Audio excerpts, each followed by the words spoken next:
Yes! Pareho tayo ng iniisip. January 3 pa lang! Ano ba naman yan? Pangatlong araw pa lang. Pero yung pagod natin parang pang March na.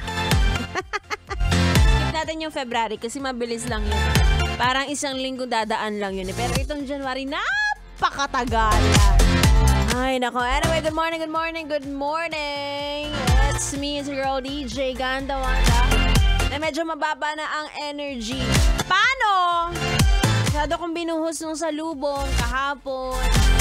Diba? Tsaka nung one. Wala na, ubus na. Parang ikaw, walang-wala na sa lahat ng aspeto ng buhay. May pag-atake. Anyway, inumpisa na nga ni Maring Whitney Houston ang ating araw, ano? Where do broken hearts go? Saan nga ba?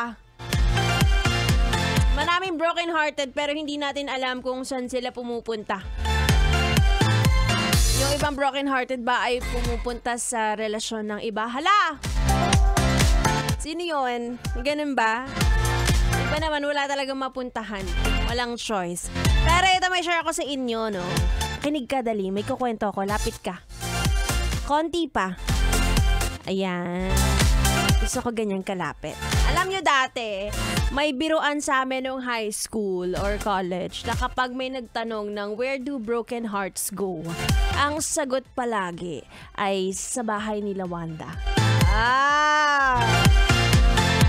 Halos lahat ng kaibigan ko or classmate ko kapag broken-hearted sa bahay ang punta. Actually, ko rin alam. Hindi mo ako nag-i-invite. Pero sa akin sila pumupunta. Mapababae, mapalalaki. Well, may gano'n naman tayong lahat, no? Nung tayo ay nag-aaral pa, yung sumbungan ng bayan. May ganyan. May pagkain kayo, tapos pati yung nanay ng kaibigan nyo nakikinig sa kwento mo, 'di ba? So, nung panahon ko, ako yon, bahay namin ng sumbungan ng bayan. Ganon. Ay nako, kaya nung ako ang broken-hearted, hindi ko alam kung saan ako pupunta. Hindi ko alam kung saan ako bahay tatambay at magsusumbong. Ay nako, ang hirap pala ng ganon. Pero, at least naman, nakatulong ka. Lalong-lalo na nakikita ko yung mga dating tumambay sa bahay namin na broken-hearted. Grabe makaiyak. Ngayon, ayan, ikakasal na, magkakaanak na, maganda na ang buhay, nahanap na si Dawan, tapos ako nandito pa rin. Ay! Kaya sabi ko kanina kay Sexy Megan, ngayon 2024, unahin ka naman ang sarili ko. Tapos na ako sa face na kayo naman ang inuna ko. Pero hindi naman ako nagano doon. Hindi naman ako nagsisisi. Huwag kayong mag-alala.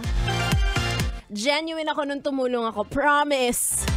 Walang halong etches. Anyway, mapapasobra naman ang ating chikahan. Kaya naman, tugtugan muna tayo.